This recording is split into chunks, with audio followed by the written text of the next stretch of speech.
he has no drones mining at his expansion. His Bangling Nest is finishing just now, and oh my god, it looks like he gets surrounded. You don't even get anything in the bunker.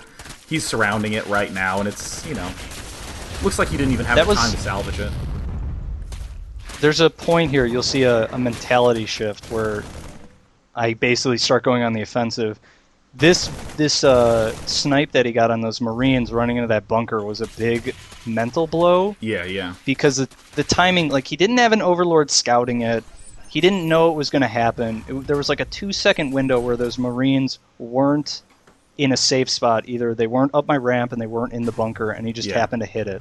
That kind of lucky stuff. And oh my god, I'm seeing the Banelings get up there. Are you going to unburrow in time? Oh my god, this is probably the scariest thing I've ever seen. I'm not even watching the bunker at the front. Uh-oh, there goes one Baneling. Now it looks like you're going to be able to spread them out a little bit. Oh! Perhaps a little bit less than ideal, I would say. Yeah. But it looks like you're getting a little bit of a defensive position. Now, I'm actually going to pause this game real fast here. So I'm paused, and it looks like your combat shield, as I'm paused, is just about to finish. So I wanted to come back and ask 2 questions. The first one is, let's pretend that Baneling bust didn't happen, that those Zerglings weren't able to get in there and kill everything. What was your plan going into the mid-game? And in particular, why are you opting to get combat shield before stim? Because I've seen a lot of Terran players recently, such as Braddock, who we did special on the last few days, get combat shield before stim. And I was wondering if you could comment a little bit on that. So the whole thing behind the shield before stim is if you do stim first, you end up being really pressured in a battle of attrition. Any kind of battle that goes beyond more than one initiate gets really weak for you. You go in, you've got 45 health Marines, you stim once, you're at 35. If you don't make a decisive victory there, the next battle your Marines will have either 35 or 25 health, which is hardly anything. Yeah. The shield gives you a lot more sustainability, especially when I'm doing a build like this where I know my Medivacs are going to be coming really late. Yeah. But, so it sounds like you're not going to move out until you have stim and combat shield, is that right? Probably.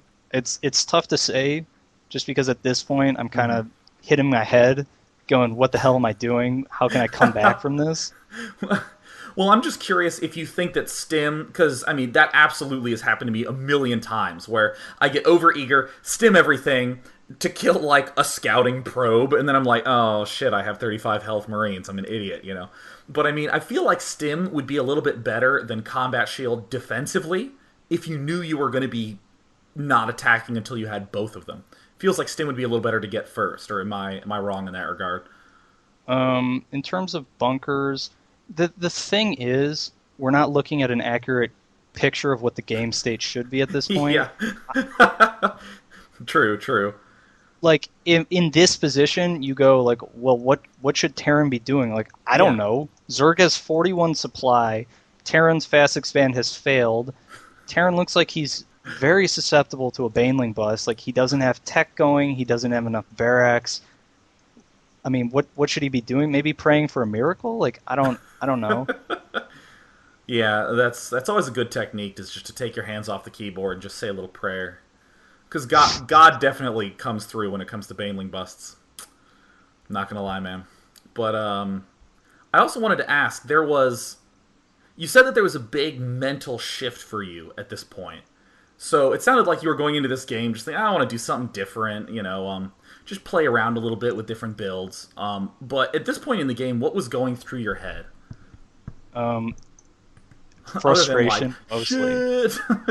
Yeah, right? Just, the main thing was, like, I went into this game, I like experimenting, and I like doing weird things, but I usually save it for ladders, or when I'm playing a game where I go in and I'm like, okay, this is a practice game, I'm just going to do whatever and see what happens. Yeah. And I wasn't in that mentality. I went into this game thinking, like, I'm going to do this build and see what happens, but the problem was the game started to drag on, and let's be honest, the real reason I practice so much is not because I like winning, it's because I hate losing. Yeah, losing sucks. To hell with that, that's the worst. And I got to this point where I was like, I'm not going to lose this game. Like, that's it. It's just not going to happen. So you went into hero mode, eh? basically. All right, so let's actually bounce back into the game. I'm again right at the point where your combat shield's about to finish, so I'm going to resume in 3, 2, 1, doing it. So it looked like you were practicing a build at this early stage. And, you know, I mentioned a little bit about that you have a very attacking-oriented style. So, we talked a little bit about your mindset, but, you know, what's your plan at this point? Are you planning on just doing some big, aggressive push coming up soon? I see that you're not getting stim quite yet, but, you know, your Mariners do have that nice little shield there to help protect them. The plan, right, like, I don't like to think too far ahead. You can end up getting ahead of yourself. Like, ideally, yeah, I'm aiming for an attack on his base, and ultimately, of course, I want to win the game. But right now, first objective is re-secure my natural, get an army going, and don't lose to a Baneling bust. Yeah. You can see I throw down 2 bunkers. Yeah. You'll see I start floating that command center over. I was planning on putting it behind the rocks there. But part of what this does is it also makes him run those speedlings around, because he doesn't want to let me land it. He doesn't want to let me get any free resources. Yeah. So even though I'm not actually doing anything, but I have this threat, because it's going to take those Zerglings a long time to break those rocks, and he knows that if I land it back there and start mining resources, that's a worse position than if I can't mine them. Huh, yeah. And it's interesting, yeah, just like you said, you're not losing any time by doing this with the orbital command. You really didn't want to land it any sooner than right about now as you're floating back. And look, you're throwing down 2 bunkers, so nice little tactic there. And also, just coming back to what Zerg's doing, you know, you're talking a little bit about your plans are just to resecure your natural, get some reasonable force up in the near future. And as we're seeing here, looks like Zerg's getting an infestation pit. Katz is taking that northern gold expansion. Are you considering much of his deviations at this point? Are you thinking, oh, now I got to worry about mutas and all this other stuff? It looks like you're just building up an army at this point. This build is pretty secure against any kind of tech switches. With the bunkers, I'm not really too worried about some kind of roach play. And I've seen his speedlings, his banelings. Like, I know he's still got a ground army. And so it'd be kind of hard for him to switch to mass roach just because they're so mineral heavy. Yeah. And I'm even going to the unit count. Oh, sorry, go ahead. So I'm just kind of building up like the general bio-Terran army that can deal with pretty much anything. It looks like there's this giant Baneling bust coming in here. And, ooh, you know, this actually worked out a little bit better for you than I would have thought. The Banelings, a lot of Banelings died in the process of taking out those bunkers. Yeah. Oh, ooh, but, you know, they made up for it by killing the clustered workers. But, you know, yeah, it looks like you're just sort of continuing with your plan still of just, you know, more Marines, getting the Medivacs up. It looks like you're getting double upgrades as well. So talk a little bit about, you know, what's going on at this point. I'm basically trying to consolidate as much as possible. Like, an attack right now is completely out of the question. I'm not playing for any kind of immediate advantage. I'm down supply, I'm down military. If you look at the units lost tab, I've lost about 1,400 more resources than he has, which means I'm just down.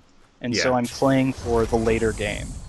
I'm going for upgrades, I'm going for a strong Medivac army. I'm playing for the game, not now, but the game in 5 minutes or the game in 10 minutes. That's such a great point. Yeah, I love your note about the upgrades, because that, I think, is the last thing a lot of people consider when they're down. I mean, they're aware of things like, oh, maybe if I drop, I can get lucky and kill off buildings, you know, or they're just thinking, Jesus, I need to get units out so I don't die right now. But that is just such a great point about the double upgrades. Going to have to be playing a little bit passively for the time being. And it looks like you finally do have your Medivacs now up.